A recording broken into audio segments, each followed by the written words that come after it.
राज ठाकरेवर FIR झाला पाहिजे।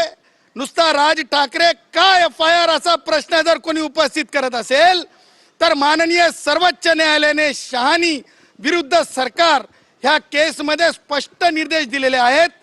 जेवढा जो कोणी जाऊन दंगल किंवा म्हणजे शांतता भंग करण्याचा प्रयत्न करतो तेवढाच त्याला इन्स्टिगेट करणारा सुद्धा कारणीभूत असतो, तेवढाच गुन्हेगार असतो। म्हणून राज ठाकरेवर सुद्धा गुन्हा दाखल झाला पाहिजे।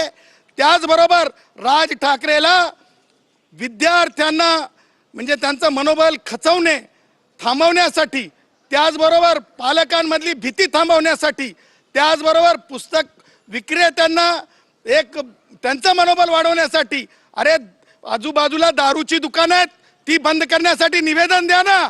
तेव्हा तुमचे चेहरे आणि तुमचे मर्दानगी कुठे जाते? पुस्तकालयाला म्हणता हिंदीचं पुस्तक कसं देईल? अरे अनेक पुस्तकं द्यायला सांगा। ही ज्ञानार्जनाची नगरी आहे मुंबई। ते न करता तुम्ही धमक्या देताय। त्या सगळ्या गोष्टी लक्षात घेता राज ठाकरेला कायदा संमत असेल तर अटक झाली पाहिजे, त्यांच्या कार्यकर्त्यांना अटक झाली पाहिजे, त्यांना प्रतिबंध केला पाहिजे। हे करत असताना आज आम्ही पोलिसांना नॅशनल पॉलिसी दिलेली आहे 2020 ची एज्युकेशन पॉलिसी। त्यांना त्यांच्या पोलिसांना अभ्यास करून राज ठाकरेवर कारवाई करण्यासाठी। एवढंच नाही तर जी शासन निर्णय झाला, ज्या शासन निर्णयाच्या आधारे हिंदी भाषा जी अभ्यासक्रमात आणण्यात आली तो शासन निर्णय सुद्धा देण्यात आलेला आहे।